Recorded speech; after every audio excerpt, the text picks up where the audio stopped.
right, we welcome now Kelly Bennett, Multimedia Journalist, SuperTalk Mississippi News.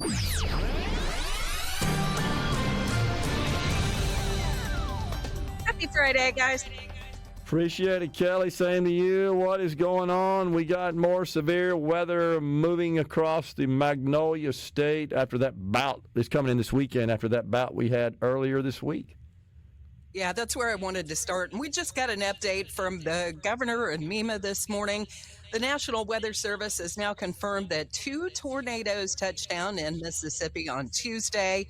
There was an EF2 tornado in Wayne County and an EF1 in George County. Now, the one in George County really didn't do a lot of damage. 3 Mississippians were killed in these storms and 7 injuries total were reported. Statewide, there was damage to 14 homes and 6 farms. And as you mentioned, more severe weather possible on Saturday. This, according to the National Weather Service, could affect areas of central and south Mississippi starting on Saturday afternoon and lasting through the evening. These storms are capable of producing damaging wind gusts and quarter-sized hail. So last thing you really need there is more severe weather, but we're taking a look at that. And I just found out, the guys in the news team just put this story up. Apparently, Tuesday storms knocked the roof off the Clay County Jail, and they've already installed a temporary roof. Wow. Did anybody escape as a result? Not in Clay County, but we do have a couple of escaped inmates on the loose that law enforcement agencies are looking for. So you've got 21-year-old Miko Fort, who escaped from the Adams County Jail on Friday morning while serving as a trustee. Now, he was incarcerated on burglary charges. But there's another case, and this one's a lot more concerning because the escapee is considered dangerous. Convicted murderer Nevin Whetstone escaped from the state penitentiary in Parchman on Tuesday. He's still at large. Anyone with information on either of these inmates' whereabouts, well, they're not inmates anymore, technically. They're escapees. They're being asked to call 911 immediately. If you do see Whetstone, and by the way, you can take a look at a picture by logging on to supertalk.fm if you just kind of want to be aware of what he looks like. Don't approach him. Just call 911. All right, something that we've had some rather robust discussions about here in the Element Wealth studio, and that's this stuff called kratom. And there's legislation that has been taken up in the state capitol. What's the status and what does it do? Oh, my goodness. We have had guests on this week, Gerard, you know, that have had some of the most heartbreaking stories about losing loved ones to these kratom addictions. Now, the kratom is promoted as an herbal supplement, but what's happening is there are synthetic forms of it available at gas stations. I mean, it's creating issues. So the bill that restricts the use of kratom is now on its way to the governor's desk. The House bill bans synthetic kratom products and limits the sale of kratom to those 21 and up.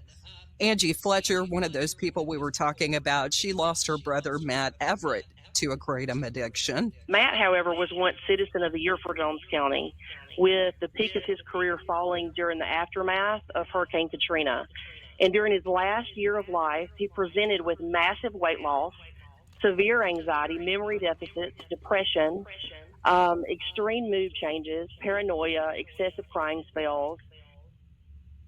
Federal and state medical data now showing medical examiners and coroners have started attributing a rising number of deaths to kratom. After Matt's death, family members cleaned up almost 1,000 bottles of Hush, which contains kratom, and we knew immediately what had stopped his heart. 4,100 deaths between 2020 and 2022 were contributed to or caused by kratom. 87% of those cases involved another drug in combination. Kind of interesting this morning, Senator Nicole Akins-Boyd was on the Richard Cross show, and she talked about another bill to regulate hemp products, which are currently unregulated, and you find them a lot at gas stations and convenience stores. They're trying to do something about that as well. Yeah, that has really popped up to be a very controversial topic and one that's received lots of attention in our state capitol this year. No doubt definitely. about it. And I think Go ahead. that you could go ahead and call House Speaker Jason White. I think a nice way to say it is frustrated with the Senate for not getting some of these bills across the line. Of course, one of those would be school choice, which was touted as a priority by some lawmakers, but it looks like it won't be going anywhere this year. White accused Lieutenant Governor, I'm sorry, I'm laughing, but I mean, the infighting, you got to laugh, right? House Speaker Jason White accused Lieutenant Governor Delbert Hosemann of saying one thing and doing another. He was asked that specific question on portability, and multiple times he said, oh, yes. And as a matter of fact, the Senate will pass portability, as if it was in doubt in the House. Well, you can't keep saying those things and do something else. And so that, I've got to answer for my politics, and he does, and Senate does, and House members That's right. do. I think the thing here, Gerard, is unless you're 24/7 listening to news like you and I and a lot of other people, you may not realize that if the Senate passes a bill, that doesn't mean it becomes law. If the House passes a bill, that doesn't mean it becomes law. They have to agree somewhere in the middle, in order to get this stuff to the governor's desk. And so I think he's laying the blame where it goes. The bill died in the Senate. And that's not the only one. It's looking like mobile sports betting won't be going anywhere. And again, he blasted his legislative counterparts for neglecting to take up legislation which would allow those 21 and older to place wagers on athletic events from their phones or other mobile devices. The Senate is going to stand in the way of mobile sports. Folks will continue to illegally gamble and bet on sports online, and that money will go elsewhere or in illegal dealers' pockets instead of through the normal channels where our gaming industry and our gaming officials could regulate it, and we would at least see the benefit of our operators making that money and Mississippians making it versus it hitting on the illegal market. Senate Gaming Committee Chair David Blunt is concerned that legalizing mobile sports betting would ultimately yield ramifications for brick and mortar casinos across the state. It's happening now, and we're losing out on that tax revenue. Yeah, no doubt about it. And, the speaker was very frank and transparent, I think is one way to put it, on yesterday's show. We had the privilege of talking to him for 3 segments. And it's absolutely true. Many of these bills that you just pointed out, school choice, mobile sports betting, make their way down to the Senate, and they seem to just kind of get tossed. Does that worry you when it comes to?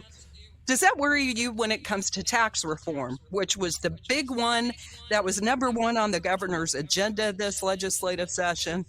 And, you listen to legislators in the Senate and the House, and you start to wonder if they're going to be able to come to some agreement even on tax reform. Yeah, I agree. And I've said on this program and in public that I thought we'd get nothing. I will say that based on some behind-the-scenes conversations I've had, I think we're going to get something. I'm not so sure how excited people are going to be about it. Okay? I just kind of put it there. And I have some ideas of what that might look like, just thinking about the only way we could get a deal and what would be required to appease both sides. And it's on that basis that I feel like, okay, we may get a deal, and both sides, I'm talking about the Senate and the House, and I hate to even put it in that perspective that they're on 2 different sides, but given the contention that has existed legislatively, I think that's an accurate assessment that folks aren't going to be too terribly crazy about what we get. Here's a point I'll make in regard to this. I recently went to visit family. And my sister is on the opposite side of the political spectrum than I am. And so there were some interesting conversations happening.